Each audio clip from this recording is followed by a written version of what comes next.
Hello students, chapter number 7 lifeline of national economy उसी को continue कर रहे हैं। लास्ट के कुछ टॉपिक्स पढ़े हैं हमारे। हमने इससे पहले वाली वीडियो में कम्युनिकेशन के बारे में पढ़ा था। उससे पहले हमने लैंड ट्रांसपोर्ट, वाटर ट्रांसपोर्ट और एयर ट्रांसपोर्ट के बारे में पढ़ा था। अब हम पढ़ेंगे international trade. International trade means अंतर्राष्ट्रीय व्यापार। इंटरनेशनल ट्रेड होता क्या है, एक्चुअल में ट्रेड क्या होता है। आप कह सकते हैं the exchange of goods among people, states and countries is referred to as a trade। हम जब किसी गुड्स को एक्सचेंज करते हैं या गुड्स के बदले कोई मनी एक्सचेंज कर रहे हैं और उस मनी से फिर कुछ और खरीद रहे हैं, ठीक है, जिसकी हमें नीड है, तो हम उसे क्या कहेंगे, ट्रेड कहेंगे। Okay, the market is the place where such exchange take place.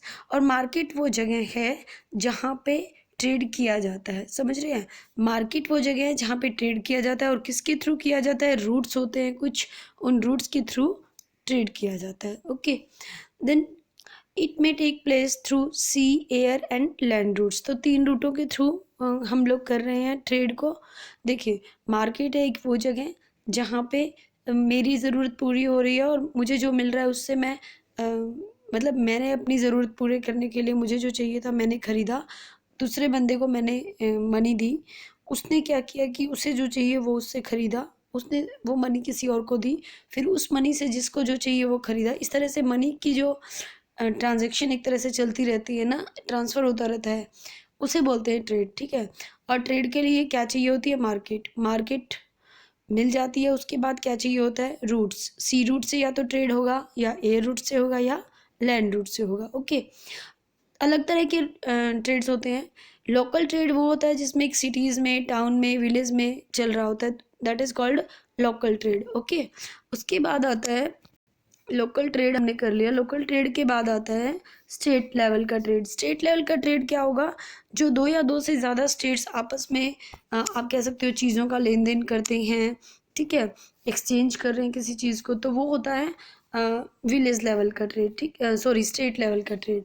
उसके बाद आता है इंटरनेशनल ट्रेड। इंटरनेशनल ट्रेड क्या होता है, जिसमें एक कंट्री या दूसरी कंट्री आपस में कोई सामान ले दे रही है, जैसे क्रूड ऑयल, जैसे पेट्रोलियम वगैरह हम बाहर से मंगवाते हैं, ठीक है, और जो सामान जिस दूसरी कंट्री में नहीं है वो हमारे यहाँ से जाता है, तो वो होता है इंटरनेशनल ट्रेड। ओके, इस ट्रेड से क्या होता है, ट्रेड से इकोनॉमिक प्रोस्पेरिटी आती है, यानी कि जितना ज़्यादा ट्रेड होगा इट मीन्स हम उतने ज़्यादा प्रोस्पेरस हैं, मतलब उतना ज़्यादा हमारी इकोनॉमी ग्रो कर रही है, ठीक है। It is therefore considered the economy barometer for a country. Economy barometer का क्या मतलब है। अब बैरोमीटर क्या होता है, बैरोमीटर आप कह सकते हो ना कि एक एयर का प्रेशर नापने के लिए हम बैरोमीटर वगैरह को यूज़ करते हैं, ठीक है। तो इकोनॉमी का प्रेशर यानी इकोनॉमी किस कंडीशन पे है उसको नापने के लिए हमें ट्रेड को देखना पड़ता है कि ट्रेड ज़्यादा अच्छा फर्निश कर रहा है, इट मीन्स हमारी इकोनॉमी भी ग्रो कर रही है। ट्रेड नहीं हो रहा है, व्यापार नहीं हो रहा है, इट मीन्स इकोनॉमी भी डाउन हुई। जैसे अब लॉकडाउन पीरियड में सारी आप ये कह सकते हो कि सारी फैक्ट्रीज बंद थी, सब कुछ बंद था, ठीक है, कोई भी प्रोडक्शन नहीं हो रही थी, कोई खरीद नहीं रहा था, कोई प्रोडक्शन नहीं हो रही थी, सब कुछ बंद था, तो हम कह सकते हैं कि हमारी इकोनॉमी डाउन गई। क्यों, क्योंकि ट्रेड तो हो ही नहीं रहा था, ट्रेड नहीं हो रहा तो मतलब इकोनॉमी डाउन गई। तो इकोनॉमी का बैरोमीटर एक तरह से क्या है, ट्रेड है। ओके, नेक्स्ट संजय करते हैं, as the resource are space bound no country can survive without international trade. हम ये कह सकते हैं कि कोई भी कंट्री इंटरनेशनल ट्रेड के बिना सर्वाइव नहीं कर पाती, क्योंकि सभी चीज़ें एक ही कंट्री में हों ऐसा पॉसिबल नहीं है।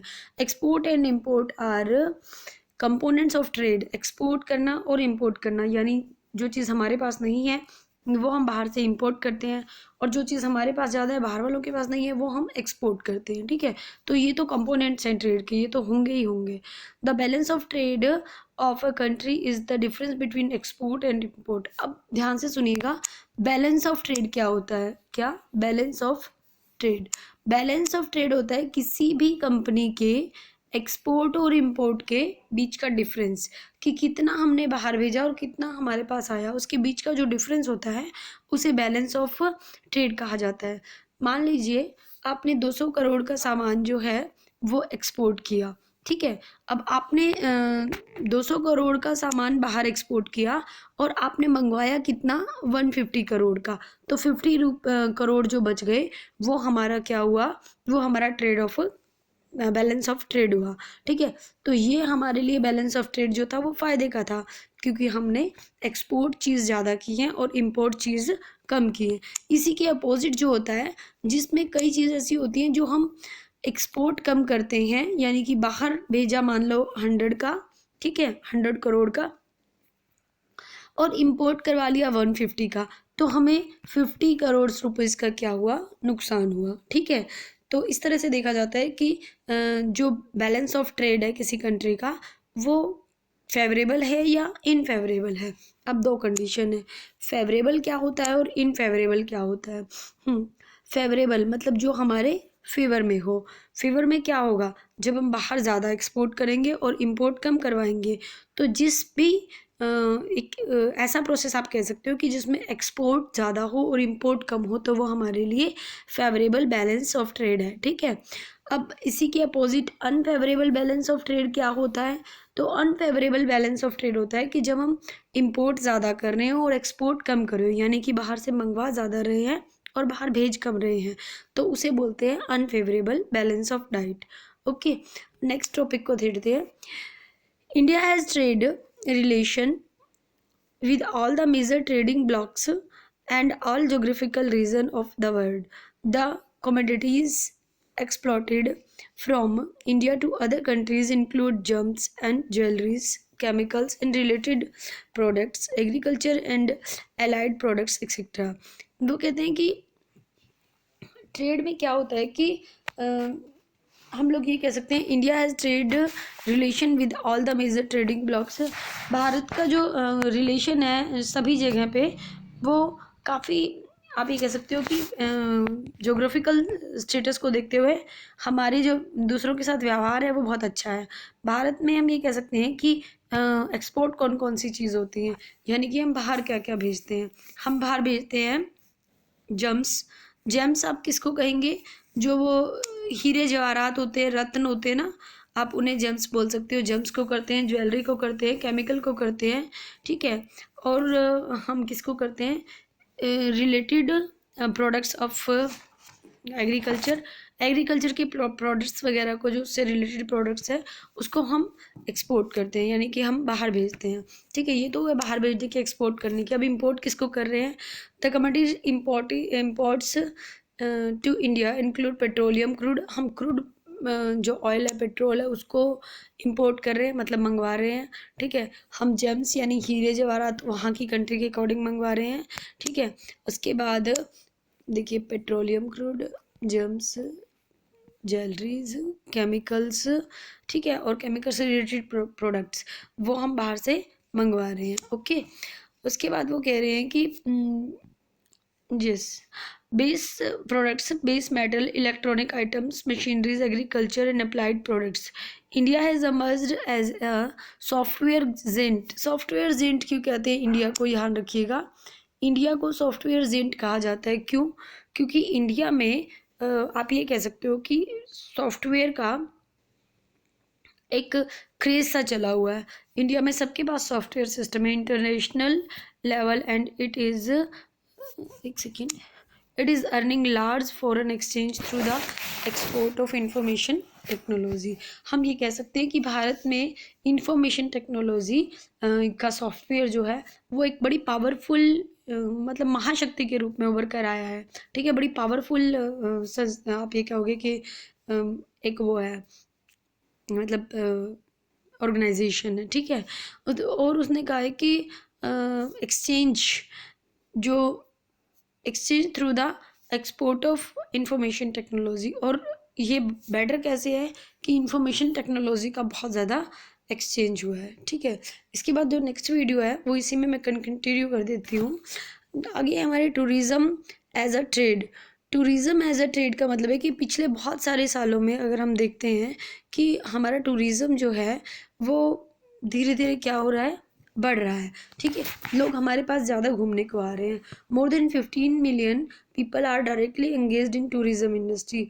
15 मिलियन से ज़्यादा लोग जो हैं आज के टाइम में 15 मिलियन अप्रोक्सीमेटली आप लिख लो, 150 लाख के आसपास इतने लोग जो हैं आज के टाइम में इससे जुड़े हुए हैं, टूरिज्म इंडस्ट्री से। Tourism also promote national integration, provide support to local handicrafts and culture pursuits. और कह रहे टूरिज़्म और भी बहुत सारी मदद करता है हमारे इंटीग्रेशन को, नेशनल इंटीग्रेशन को बढ़ाने के लिए।